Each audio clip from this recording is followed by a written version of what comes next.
રાજકોટના નાના મવા રોડ ઉપર આવેલ ઘરમાં મઢ રાખનાર ભૂઈ વહાણવટી માતાજીની 77 માતાની ભૂઈનો વિજ્ઞાન જાથાએ કર્યો પર્દાફાશ। 20 વર્ષથી દોરા ધાકા મંત્રતંત્ર કરતા હતા ભૂઈ ચકુમા ઉર્ફે નીતાબેન ભોજાણીના ધતિંગનો પર્દાફાશ વિજ્ઞાન જાથા દ્વારા કરવામાં આવ્યો। વિજ્ઞાન જાથાનો 1261મો સફળ પર્દાફાશ। છેલ્લા 20 વર્ષથી લોકોના દુઃખ દર્દ મટાડવાનો દાવો કરતી હતી ભૂઈ નીતાબેન ભોજાણી વ્યાજ વટાવનો ધંધો કરતી હોવાનો ગંભીર આરોપ। પાડોશીઓને ભૂઈનો અમાનુષી ત્રાસ, દરરોજના ઝઘડાઓથી ત્રસ્ત રહેવાસીઓ, પરિવાર, કુટુંબ, ભાઈ ભૂઈ નીતાબેનની સ્થાપના કરવામાં આવી હતી। કુટુંબ માટે જોવાનું કામ કરવાની મંજૂરી મળતા ધંધો વધારી દીધો। જમીનનો પ્રશ્નો લેતી દેતી, હવન, 4 ચોકમાં લીંબુ મરચાની વિધિ કરાવતી વિજ્ઞાન જાથાએ અટકાયતી પગલાંની માંગણી કરી।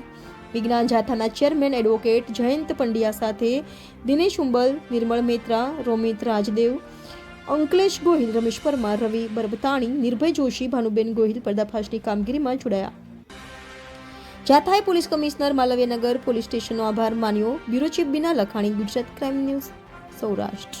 રાજકોટમાં નાના મોવા રોડ ઉપર ઘરમાં 77 માતાજીનું સ્થાનક બનાવી છેલ્લા 20 વર્ષથી દોરા ધાગા, દુઃખ મટાડવા, જમીન વેચણી કરવી વગેરે કામ કરી અને ભૂઈ ચકુમા ઉર્ફે નીતા ભોજાણીનો ભારત જન વિજ્ઞાન જાથાની ટીમે માલવ્યનગર પોલીસ સ્ટેશનની મદદથી 1261મો પર્દાફાશ કર્યો છે।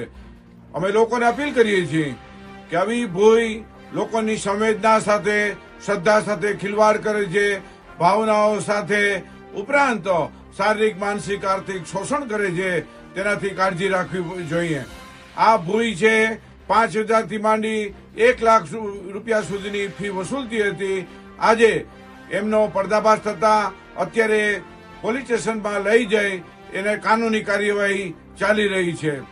આ મહિલા પોતાના ઘરની બહાર જુદા જુદા મૃતક કે સુરાપુરા કે પિતૃના મોક્ષાર્થે એની ખાંભી ખોડીને લોકોને ડરાવવાનો ભરપૂર પ્રયત્ન કરતા હતા। કાળા વસ્ત્રો પહેરતા હતા અને ખાસ કરીને અમાસ અને ભારે દિવસો અને કાળી ચૌદસના દિવસે તંત્ર મંત્ર વિદ્યા કરી લોકોમાં ભયનો માહોલ ઉભો કરતી હતી। લોકોએ સાવધાન રહેવું।